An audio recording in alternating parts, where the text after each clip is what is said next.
In Japan, the plant you toss aside as a weed was once a secret weapon for warriors who survived off the land.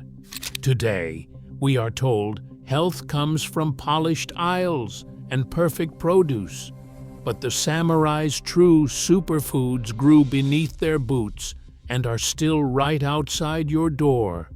Generations were taught to fear wild greens, an idea sown by profit, not science.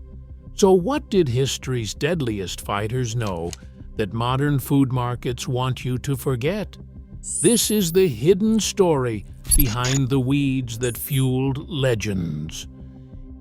In the late 19th century, Japan's fields underwent a transformation that changed the nation's relationship with its wild plants.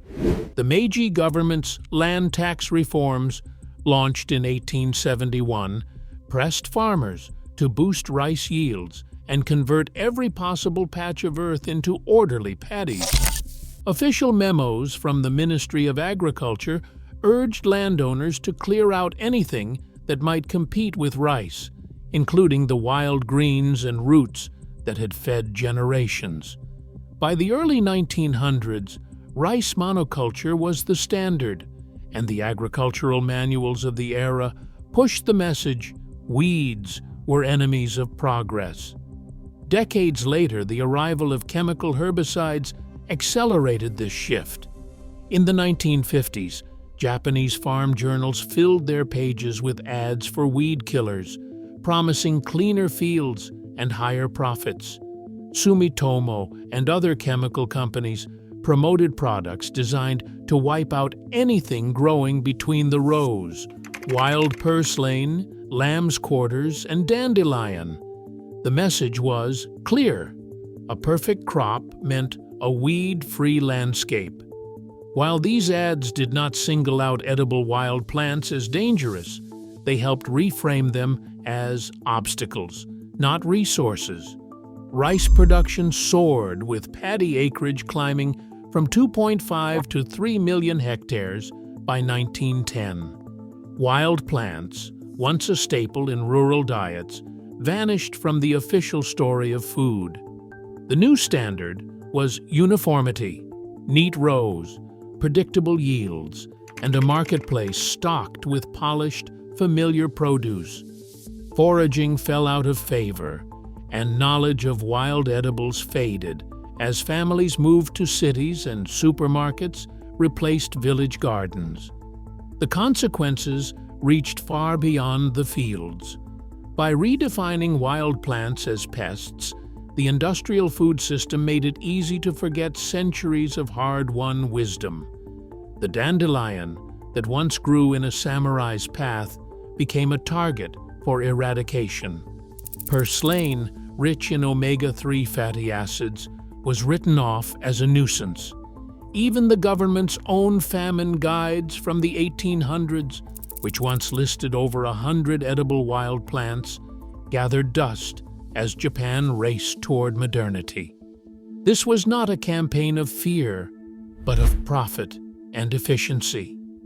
The wild greens that had sustained people through hardship were pushed out of sight, replaced by a promise health and abundance would come from the farm, not the forest or the roadside.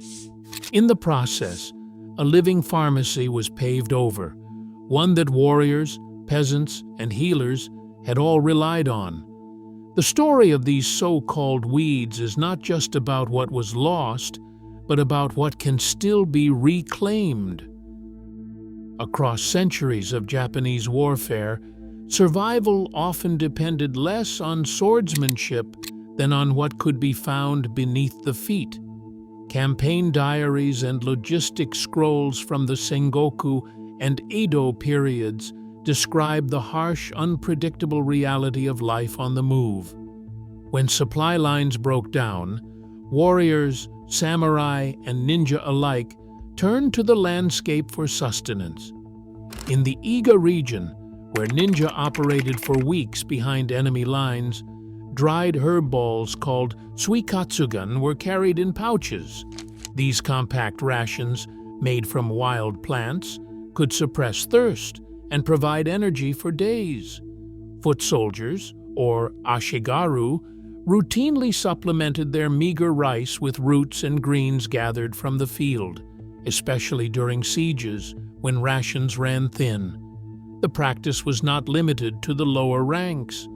Rituals like the 7 herbs of spring, observed by samurai families, reinforced a cultural familiarity with edible wild plants such as nazuna and yomogi. Kaibara Eken, a samurai physician in the early 18th century, catalogued these greens in his influential Materia Medica, noting their use as both food and medicine among warrior patients. The line between culinary and medicinal was thin. A root or leaf that could sustain a body might also heal a wound or calm a fever. Evidence of this fieldcraft appears in the margins of historical texts, as well as in the oral teachings passed down through martial lineages. Ninja grandmasters of the 20th century, like Masaki Hatsumi, recalled being taught to identify and eat wild yomogi and sujina during times of food scarcity. These skills were not relics of folklore, but practical knowledge, revived during the shortages of the 1940s and the 1950s, when even city dwellers foraged for survival. Historian Stephen Turnbull, who has studied the logistics of samurai campaigns, describes a pattern repeated across Japan's warring states period. There is good evidence that samurai and their foot soldiers topped up their rations with wild plants, burdock roots, shepherd's purse, mugwort, especially on long campaigns. These were not exotic survival foods. They were the same wild vegetables people in the countryside ate every spring. This tradition of foraging, blending necessity with deep botanical knowledge, was woven into the fabric of martial life. Warriors learned to read the land as carefully as they read the enemy, knowing that a patch of green could mean the difference between endurance and collapse. The plants that once filled their pouches and bowls have faded from modern memory, but the record is clear. Wild edibles were a cornerstone of Japanese warrior survival. The next step is to rediscover the specific plants that once powered these legendary fighters. Dandelion Tanpopo was never just a stubborn weed to those who understood its power. In Kaibara Eken's celebrated Materia Medica from the early 1700s, dandelion roots are praised for their ability to fortify the warrior's vigor. Samurai physicians roasted the roots over hot coals, grinding them into a bitter, coffee-like drink said to purify the blood and revive the weary. The leaves, deep green and slightly bitter, were eaten raw or steamed, delivering a surge of vitamin K, iron, and potassium. Even a modest serving, around 30 grams, can provide more than a full day's worth of vitamin K. The roots are rich in inulin, a prebiotic fiber that modern nutritionists now recognize as a gut health booster. For anyone gathering Tanpopo today, the rules remain simple. Harvest away from roadsides, wash roots thoroughly, and roast at 200 degrees Celsius for half an hour to mellow the bitterness. Allergies are rare, but those sensitive to ragweed should be cautious. Mugwort, yomogi, earned its reputation as the mother of all herbs. The 17th century ninja manual Bansen Shukai describes yomogi as an essential companion on covert journeys, burned for smokeless signals, and gathered for food along mountain trails. Young yomogi leaves, with their silvery underside, are packed with antioxidants and carotenoids. Samurai and ninja alike valued yomogi for its effect on digestion and its reputation for stopping minor bleeding, thanks to sesquiterpene compounds in the plant. In the kitchen, yomogi is best blanched or pounded into rice cakes. Foragers should avoid overconsumption, especially during pregnancy, and always cook the leaves to soften their strong flavor. In modern studies, yomogi's antioxidant activity stands out, but its essential oils can be irritating in high doses, and culinary amounts are safe for most adults. Purslane suberehiu is a low-growing succulent that thrives where other plants fail. Today, it is often pulled and discarded, yet traditional foragers recognized its value. Purslane is one of the richest leafy sources of plant-based omega-3 fatty acids, about 0.4 grams of ALA per 100 grams, far surpassing common salad greens. After long marches or brutal training, samurai ate purslane to ease inflammation and speed recovery. Its crisp stems and lemony leaves can be tossed in salads or lightly sautéed. Purslane does contain oxalates, so those with kidney stone concerns should eat it cooked and in moderation. For most people, it is a nutritional powerhouse hiding in plain sight. Centuries of fieldcraft distilled into 3 plants: dandelion for stamina, mugwort for resilience, purslane for recovery. This blend of tradition and science is echoed by modern ethnobotanists like Dr. Gary Paul Nabhan. He notes, wild greens like purslane outstrip most supermarket produce in omega-3 fatty acids and minerals. When we lose this knowledge, we lose a layer of resilience. Kudzu, known as kuzu in Japan, has long served as a quiet staple in rural life. When rice was scarce, villagers and samurai dug into the hillsides for kuzu root, a lifeline, described by Kaibara Eken in 1709 as both food and remedy. The root, once unearthed, was dried and pounded into kuzuko, a fine white starch. This powder became the base for porridge, offering quick, gentle energy during illness or travel. Unlike polished rice, kuzu porridge soothed the stomach, a quality now traced to its isoflavones, especially puerarin. Modern studies highlight puerarin's calming effect on the gut and its ability to help regulate blood sugar. 1 tablespoon of kuzu starch, blended with cold water and gently heated, transforms into a clear GEL, still a comfort in Japanese kitchens. The result is a steady release of carbohydrates, avoiding the spikes and crashes of refined grains. Burdock root, or gobo, carves out a different place in the Japanese table. Once a wild green, it is now a fixture from home kitchens to fine dining. Edo-era warriors valued burdock's staying power, rooted in its deep taproot.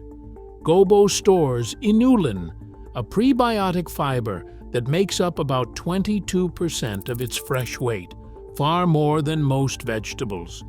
Inulin is not digested by humans, but it feeds beneficial gut bacteria, supporting immune health and regularity. The crisp, earthy root is best known in kinpira, thinly sliced and sautéed with soy sauce and sesame oil. Properly washed and peeled, burdock delivers both flavor and function. For those new to high-fiber foods, mild bloating can occur, but most find burdock a gentle tonic. Dr. Gary Paul Nabhan, an ethnobotanist, observes that wild roots like burdock and starches like kuzu were not just famine foods. They provided a spectrum of nutrition our modern diets often lack, from fast energy to deep gut health. His research echoes centuries of Japanese wisdom. So-called weeds can be a foundation for resilience. Harvesting these roots requires care. Kuzu should be gathered only where it is abundant and never near roads, because the roots absorb contaminants. For burdock, young tender roots yield the best results when cooked thoroughly. These plants, once overlooked, offer a blueprint for self-reliance, energy for the body, support for the gut, and a link to a nearly forgotten way of eating.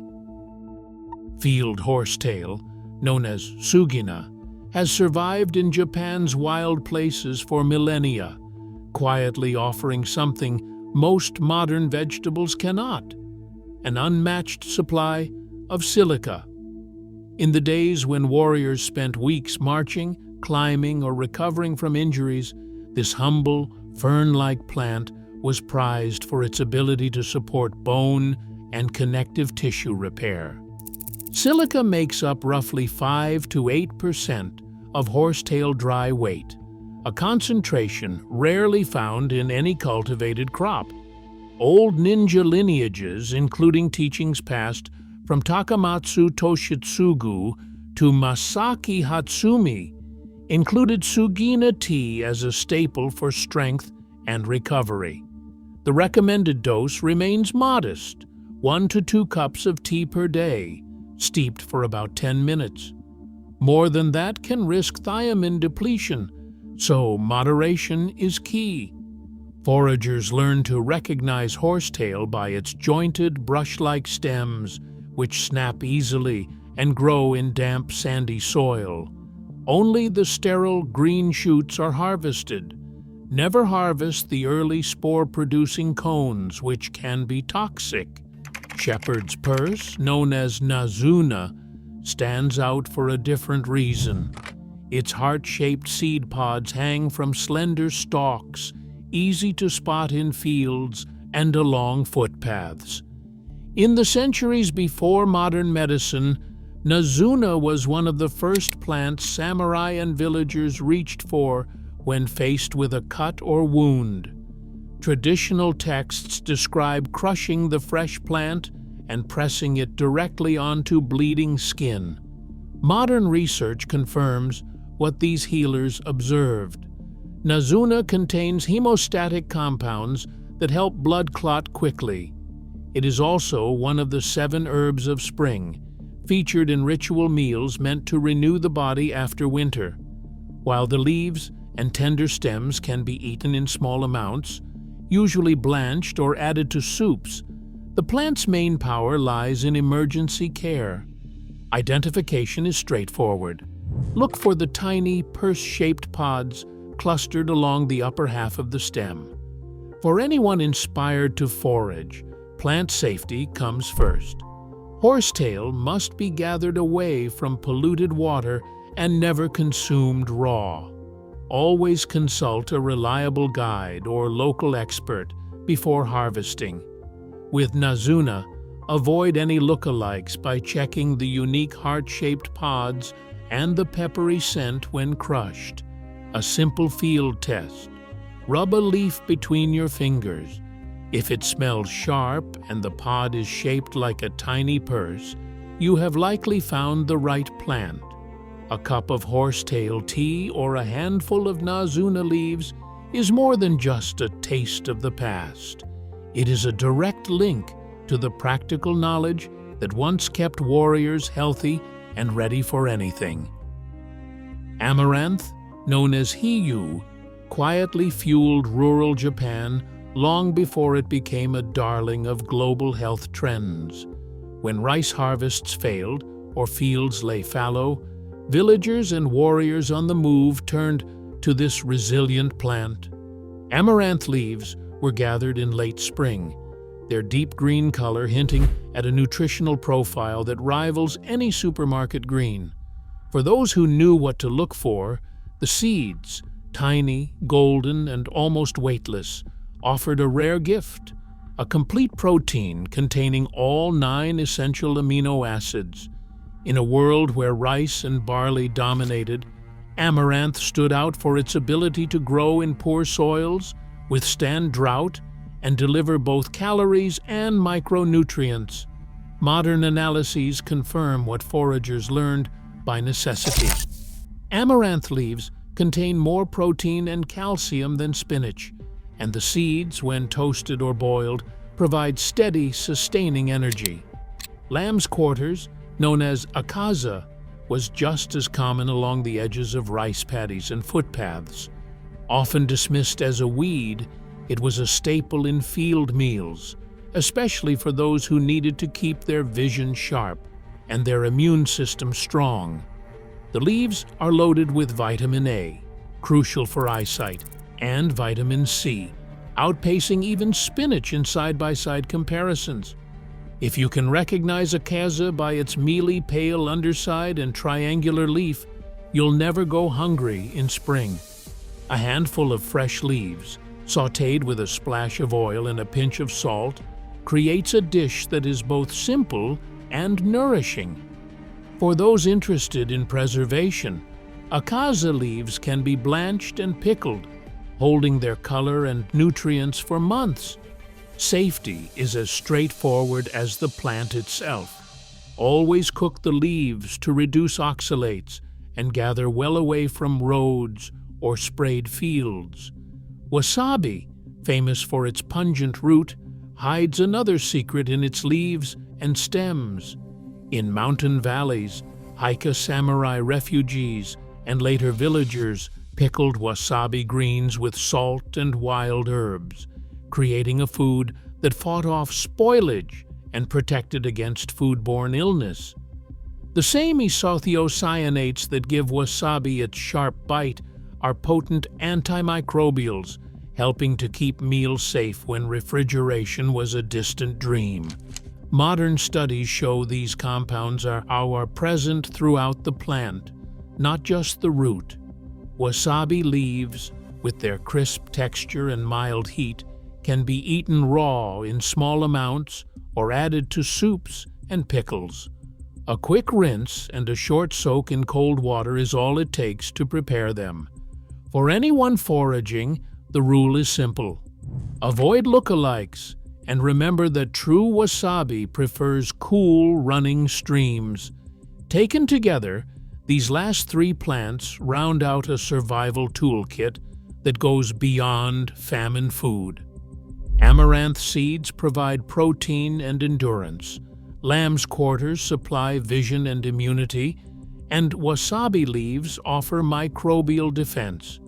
Each one is still waiting in fields, forests, and riverbanks, ready to be rediscovered, harvested, and brought back to the table.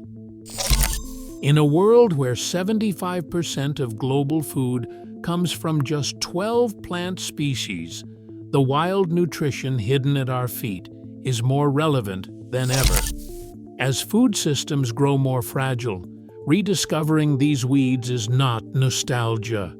It is resilience. The knowledge you reclaim today could feed and heal you tomorrow. The ground is still offering. Are we ready to listen? Share your thoughts below.